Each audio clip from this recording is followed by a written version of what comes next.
A paz do Senhor Jesus, povo de Deus, passando aqui para deixar mais uma porção da parte do Senhor para a tua vida, que se encontra em Êxodo capítulo 12, versículo 37 e versículo 40. Diz assim a palavra do Senhor. Primeiro eu vou ler o 40, ok? Ora, o tempo que os filhos de Israel habitaram no Egito foi de 430 anos. Versículo 37 do capítulo 12. Assim, partiram os filhos de Israel de Ramsés para Sucote, cerca de 600 mil a pé, somente de homens, sem contar mulheres e crianças. Esse momento aqui que eu li para vocês, do capítulo de Êxodo, está falando acerca do dia D. Como assim dia D? O dia em que a promessa feita ao povo de Deus foi cumprida.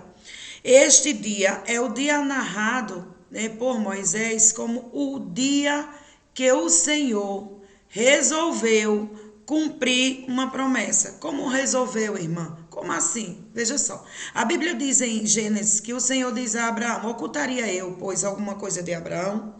E aí, o que é que ele diz? Ele diz a Abraão que a descendência de Abraão será tão numerosa, porém, vai ter um período de 400 anos em que o povo de Deus, a descendência de Abraão, será cativo. E aí o povo de Deus, você conhece a história, ela vai sendo discorrida. Jacó vai para Padã Arã, Jacó casa com Lia, Jacó casa com Raquel, Jacó tem os filhos.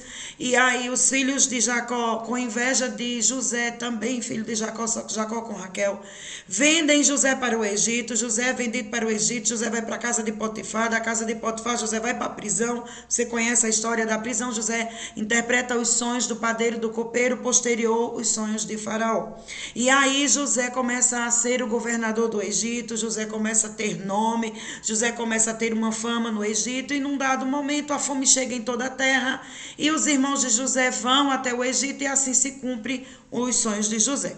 Quando os irmãos chegam lá, José se revela a eles da segunda vez, explica tudo e os traz para morar no Egito. E aí eles vão morar no Egito e ficam lá. Morre José, morre o faraó. E o faraó que se levanta, o novo administrador do Egito, não quer saber, esqueceu, não conhecia quem era José. E o povo começa a ser tratado como escravo. E aí começa um processo, olha a palavra, processo, de Deus na vida desse povo. E muitas vezes, para nós passarmos pelos processos que a vida vai nos dar, esses processos, nós precisamos muitas vezes ser acolchados. Por quê? Porque a gente precisa crescer e aprender no Senhor, para que no dia em que a promessa seja cumprida em nossas vidas, nós não venhamos dispensar, nós não venhamos jogar, nós não venhamos deixar para lá aquilo que Deus tem para a gente. Passa o tempo, Deus chama Moisés, fala com Moisés na sarça e diz: Moisés, eu vi e desci, chegou a hora de libertar o meu povo. É chegado o dia D. Moisés vai para o Egito e ao chegar lá não era da forma que se imaginava que seria. Humanamente falando, foi uma ordem do Senhor. Então Moisés chegaria lá, diria a Faraó as palavras do Senhor: olha, eu sou o que sou, Deus de Israel, Deus do meu povo, mandou vir libertar o povo. E automaticamente a gente imagina que Faraó deveria libertar o povo, porém não é assim que funciona. O coração de Faraó é endurecido e Deus manda as pragas uma após a outra até que vem a 10ª praga. Na 10ª praga, o Egito já está destruído, acabado, me ensinando que não há potência que vença o povo de Deus, que vença o nosso Deus. Não há poderio humano, não há poderio espiritual que vença o Senhor Deus Todo-Poderoso. Afinal, Ele é o Criador de todas as coisas. Se Deus criou o homem, tu acha que Ele não manda no homem? Se Deus criou todos os animais, você acha que Ele não domina sobre os animais? Deus é o Todo-Poderoso. E nesse grande dia D de Êxodo capítulo 12 que eu disse para você, eu fico imaginando quantas pessoas no decorrer desses 400 anos, no decorrer dos 430 anos, não esqueceram que Deus disse que faria.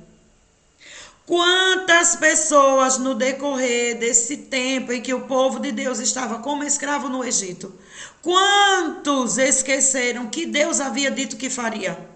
Quantos deixaram de lado a promessa?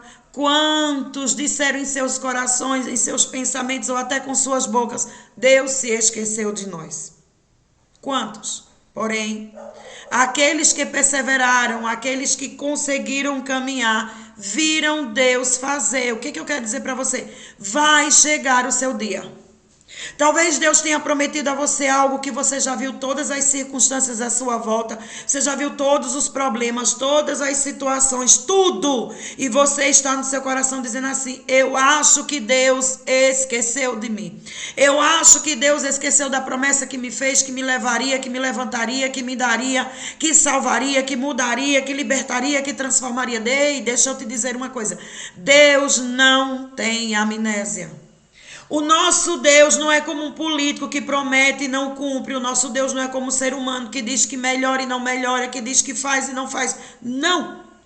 O nosso Deus, quando promete, ele cumpre. É por isso que ele diz: não diga que eu disse sem eu ter dito.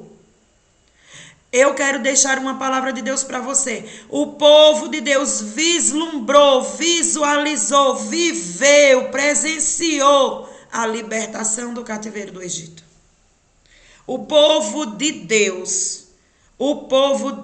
Deus desfrutou da terra prometida. Agora a minha pergunta para você é: todos que saíram do Egito, que atravessaram o Mar Vermelho a pé seco, que viram as pragas, que presenciaram tudo, conseguiram entrar na terra prometida?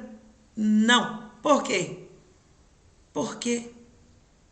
Não é porque em um dado momento pensou que Deus não faria, não. É porque lutou contra os princípios do Senhor, contra a palavra do Senhor, quando se diz: não terás para ti outros deuses, não os adorarás, não prestarás a eles culto.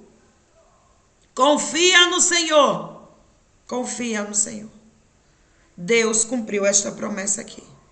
Deus libertou o povo. Deus deu vitória ao seu povo. Então Deus também lhe dará vitória. Guarda esta palavra no seu coração. A sua vitória virá para o louvor e a glória do nome do Senhor Jesus. Que Deus lhe abençoe.